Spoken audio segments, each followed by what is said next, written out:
मेरे पास गाड़ी है, मेरे पास बाइक है।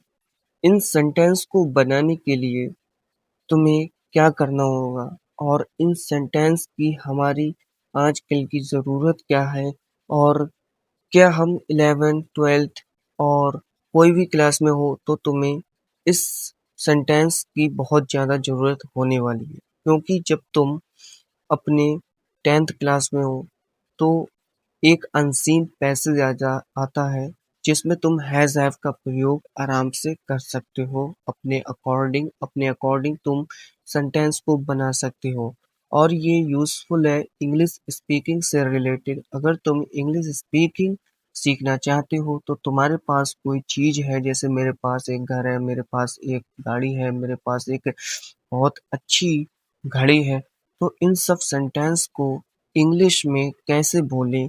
तो आज के इस थोड़ी सी 1 मिनट 5 मिनट की वीडियो होने वाली है, तो इस वीडियो में आप सबको यही सिखाने वाला हूँ कि कैसे हैज़ और हैव का प्रयोग हमें करना है। ठीक है, तो ये बहुत इम्पोर्टेंट वीडियो होने वाली है, यूज़ ऑफ हैज़ हैव के बारे में होने वाली है। ठीक है, तो स्टार्ट करते हैं हम बेसिक से और एडवांस तक लेके जाएंगे। तो सबसे पहले हम ये जान लें कि हैज़ और हैव होता क्या है। देखो, ये है हैज़ और ये है हैव। ठीक है, तो हैज़ और हैव के बारे में हम जानेंगे। तो सबसे पहले ये जानो, देखो ये है हैज़, ये है हैव। तो हैज़ और हैव इन दोनों का मीन्स होता है कोई पास। ठीक है, हमारे पास। ठीक है, तो हैज़ हैव का मतलब होता है पास। ठीक है, यूज ऑफ हैज़ हैव यानी कि कोई पास। तो इतना समझ में आ गया कि हैज़ और हैव का मतलब होता है कोई चीज तुम्हारे पास हो तो उसको उसके लिए हम हैज़ हैव का यूज करेंगे। अब ये जानो कि सिंगुलर और प्लूरल क्या होता है। तो सिंगुलर उसे कहते हैं जो एक चीज हो, कोई एक चीज हो तो उसके लिए सिंगुलर यूज करेंगे। और प्लूरल क्या होगा? प्लूरल वो होते हैं जो अनेक चीजों के लिए यूज करते हैं। जैसे कि मेरे पास, अगर मैं प्लूरल की बात करूं तो प्लूरल तब यूज करेंगे जब मेरे पास बहुत सारे घर होंगे या बहुत सारी गाड़ियां होंगी। जैसे आई हैव हाउस। ठीक है, आई हैव हाउस। ठीक है, हैव का यूज करेंगे। और अगर सिंगुलर का यूज तब करेंगे जब एक चीज हो। जैसे he has a he has ball. ठीक है, उसके पास एक गेंद है। ठीक है, तो सिंगुलर का यूज एक पर्सन एक चीज के लिए करेंगे और प्लूरल का यूज अनेक चीजों के लिए करेंगे। अब देखो, सिंगुलर सब्जेक्ट क्या होते हैं। जैसे ही एक सिंगुलर है, शी एक सिंगुलर है, इट इज, इट क्या है? सिंगुलर है। और कोई एक चीज हो वो भी सिंगुलर कैटेगरी में आएगी। तो ही शी इट, ये याद रखना है, ये तीन शब्द याद रखना है, ही शी इट। ये सब किसमें? हैज का प्रयोग में होंगे, यानी कि इनकी जगह पे हैज आएगा। जैसे ही हैज अ बॉल। ठीक है, शी हैज अ बॉल, उसके पास एक बॉल है। It has a ball. ठीक है, तो इस प्रकार तो तुम ये समझ चुके हो कि इन तीनों में क्या है? हैज का प्रयोग होगा। अब हैव का प्रयोग कहाँ पर ही होगा? हैव का प्रयोग देखो आई के साथ होगा। जैसे आई हैव अ कार, मेरे पास एक कार है। यू हैव अ बॉल, तुम्हारे पास एक बॉल है।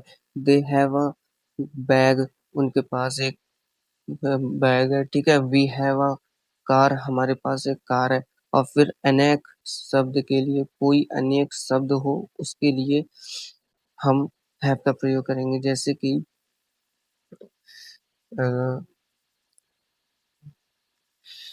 Many, I have many balls. ठीक है, इस प्रकार मतलब कोई भी अनेक चीज हो। ठीक है, बहुत सारे घर हो, बहुत सारी चीजें हो, उसके लिए तुम क्या करोगे? हैव का प्रयोग करेंगे। इतनी बात समझ में आ गई, एक बार रिपीट कर देता हूँ। देखो, हैज और हैव इन दोनों का मतलब होता है पास। ठीक है, कोई चीज पास है उसका मतलब। ठीक है, हैज हैव का मतलब है कोई चीज पास। अब सिंगुलर का यूज कहाँ पर ही करेंगे? जब भी ही शी इट। ठीक है, ये ही शी इट क्या है, ही मिस वहे है, शी मिस वहे, इट मिस भी वहे है, तीनों वहे हैं, ठीक है। लेकिन ही का यूज हम कब करेंगे, जब कोई लड़का हो, शी का यूज करेंगे जब कोई लड़की हो, और इट का यूज तब करेंगे जब कोई बेजानदार चीज हो, ठीक है। It is a it example के तौर पे समझा देता हूँ। इट हैज अ बॉल, ठीक है, ठीक है, उसके पास एक बॉल है, ठीक है। शी हैज अ कैट, ठीक है, उसके पास एक बिल्ली है। तो शी का मीन्स आ गया कि लड़की के पास एक बिल्ली है। ही हैज अ डॉग, उसके पास एक कुत्ता है। तो ही का मतलब मीन्स आ गया लड़का, ठीक है, लड़के के लिए बात हो रही है। अब आते हैं प्यूरल में। प्यूरल का है आई, यू, दे, वी, इन चारों और, ठीक है, ये जो चार है इन शब्द को याद रखना। तो इसका प्रयोग हैव के साथ करेंगे। तो हैव जो है वो तब आएगा जब ये चार होंगे, जैसे I have, you have, they have और वी हैव। कोई अनेक चीज है, वॉल्स, तब हैव आ जाएगा, ठीक है। इतना समझ में आ गया कि कौन सा शब्द कहाँ यूज होगा। आइए अगले बढ़ते हैं। तो ये तुम समझ चुके हो कि ही और शी और इट, ठीक है, इन सब का प्रयोग ही, शी, इट किसके साथ लगाएंगे, हैज के साथ लगाएंगे।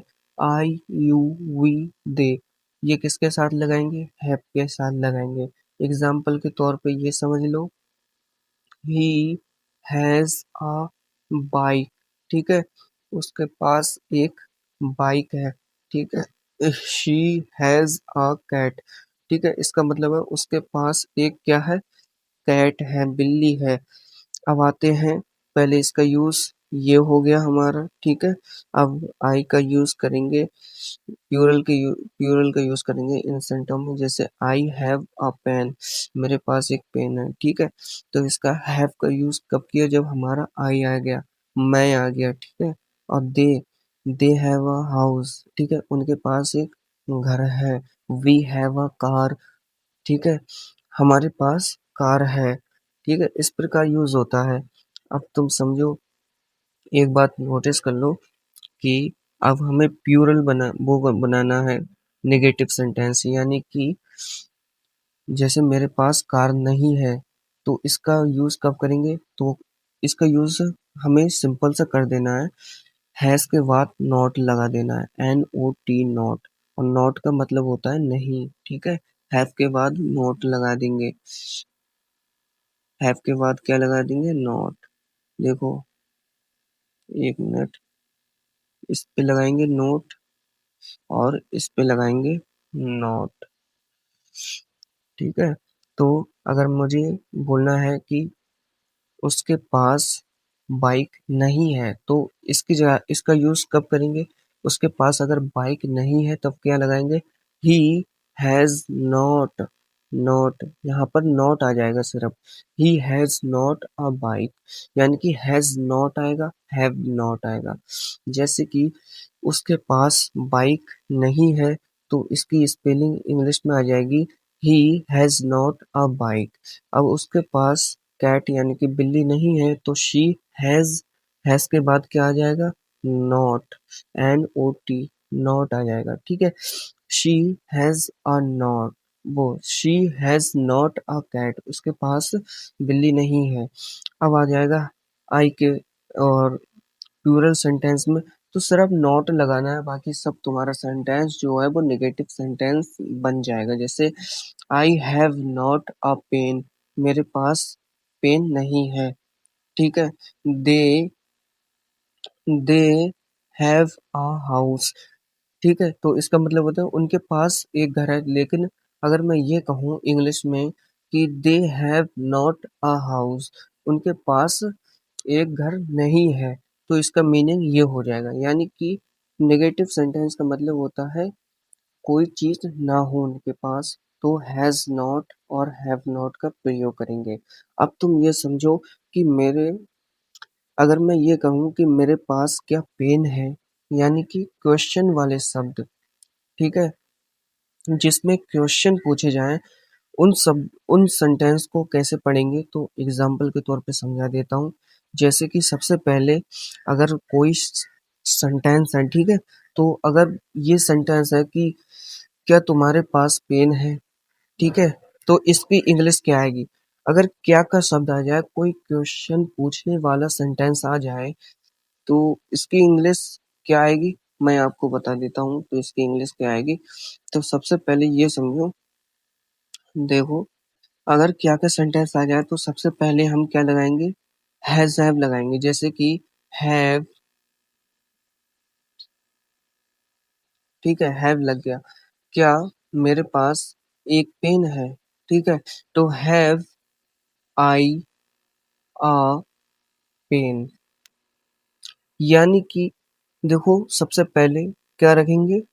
वर्ब रखेंगे, ठीक है, फिर सब्जेक्ट रखेंगे, और फिर जो शब्द है आखिर के वो रख देंगे। जैसे कि यहाँ पर आ गया दे वाला, तो दे वाले में सबसे पहले क्या रखेंगे? सबसे पहले वर्ब रखेंगे। वर्ब कौन सी होती है? जो जिसका प्रयोग हम कर रहे हैं, हैव, ये क्या है? वर्ब है, ठीक है, तो हम रख देंगे हैव। सबसे पहले हैव रखेंगे, फिर उसके बाद क्या रखेंगे? सब्जेक्ट। सब्जेक्ट का मतलब होता है जिसके बारे में बात की जा रही है। किसके बारे में बात की जा रही है? दे के बारे में, यानी कि उनके बारे में बात की जा रही। तो हैव दे, ठीक है, THEY दे, ठीक है, बाकी सब वैसे ही लिख देंगे। तो हैव दे अ हाउस, यानी कि क्या उनके पास एक घर है?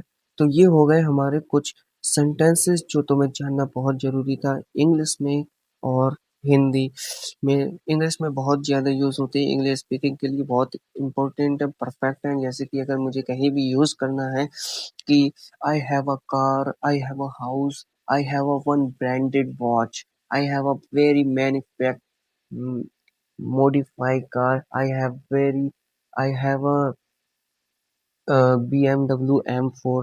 So anybody you are use this anytime anywhere this sentence and learn this everywhere on my YouTube channel, and please